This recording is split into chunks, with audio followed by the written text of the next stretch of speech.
యెహోవా సేవకుడైన మోషే మృతి నొందిన తరువాత యెహోవా నూను కుమారుడును మోషే పరిచారకుడునైన యెహోషువకు ఇలాగు సెలవిచ్చెను. నా సేవకుడైన మోషే మృతి నొందెను కాబట్టి నీవు లేచి నీవును ఈ జనులందరూను ఈ యోర్దాను నది దాటి నేను ఇశ్రాయేలీయులకిచ్చుచున్న దేశమునకు వెళ్ళుడి. యెహోషువ గ్రంథము 1వ అధ్యాయము 1-2 వచనములు. విచారం నీ ఇంట్లోకి ప్రవేశించింది, నీ ఇంటిని శూన్యం చేసింది. నీకనిపించేదేమిటంటే ఇక పోరాటం చాలించి ఆశల శిథిలాల మధ్య కూలబడిపోవాలని. ఇలా ఎంత మాత్రం చేయవద్దు. నువ్వు ప్రస్తుతం యుద్ధరంగంలో ఉన్నావు. అత్యవసర పరిస్థితి నెలకొని ఉంది. ఒక్క క్షణం తడబడడం అంటే ఒక పరిశుద్ధ కార్యాన్ని నిర్లక్ష్యం చేయడమే. నీ నిరుత్సాహం వల్ల ఇతర జీవితాలకు ప్రమాదమేమో చూసుకో. నువ్వు చేతులు ముడుచుకుంటే పవిత్ర కార్యాలు కుంటుపడతాయి. నీ విచారంలో మునిగి ఉన్న చోటనే ఆగిపోకూడదు.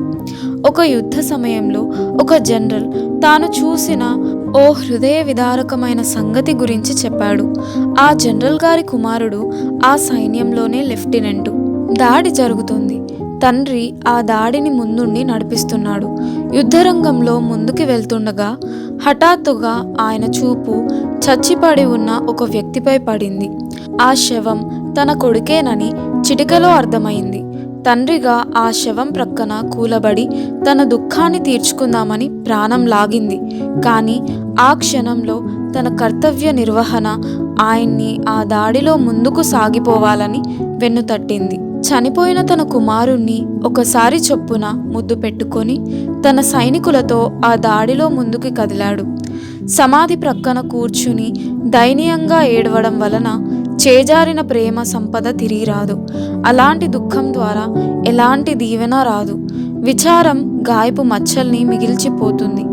చెరిగిపోని అక్షరాలతో బాధపడే గుండెల మీద రాస్తుంది. అంతులేని దుఃఖంలో నుండి మనం నిజంగా ఎన్నటికీ బయటపడలేము. అలాంటి విచారాన్ని అనుభవించిన తరువాత మళ్ళీ ఎప్పటిలాగా ఉండడం కష్టం. అయితే విచారంలో కూడా మనసుని కడిగి సేదతీర్చే గుణమేదో ఉంది. దాన్ని సరైన విధంగా భరించగలిగితేనే దానిలోని ఈ సుగుణాన్ని మనం అనుభవించగలం. నిజంగా ఈ విచారాన్ని ఎప్పుడూ అనుభవించని వాళ్ళు, దాని మచ్చలు ఎక్కడా లేని వాళ్ళు దురదృష్టవంతులు.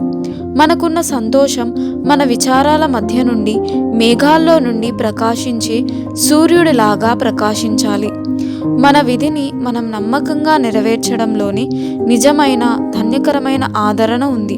మన దుఃఖం గురించి తలపోసుకుంటూ కూర్చుంటే చీకటి చల్లగా మన అంతరంగంలోకి పాకి నిర్వీర్యుల్ని చేస్తుంది. కానీ దిగులు నుండి మనం ముఖం తప్పించి దేవుడు మనల్ని పిలిచిన పనుల వైపు దృష్టి మళ్లించినట్టయితే వెలుగు తిరిగి ఉదయిస్తుంది, శక్తి సమకూరుతుంది. మన కోసమై మనం వ్యర్థంగా అర్థం లేని కన్నీరు కురిపిస్తే గొప్ప గొప్ప లాభాలు పోతాయి. చిన్న చిన్న భయాల వల్ల దక్కించుకోవాలని చేయి చాస్తే వాటిని చిక్కించుకోలేము. విశ్వాసంతో చేతులు కట్టుకొని వెనక్కి చూడకుండా సాగిపోతే ఎదురు చూస్తోంది నీకోసం సంతోషకాలము, అభిషేక తైలము. రాజుగా నిన్ను అభిషేకిస్తుంది.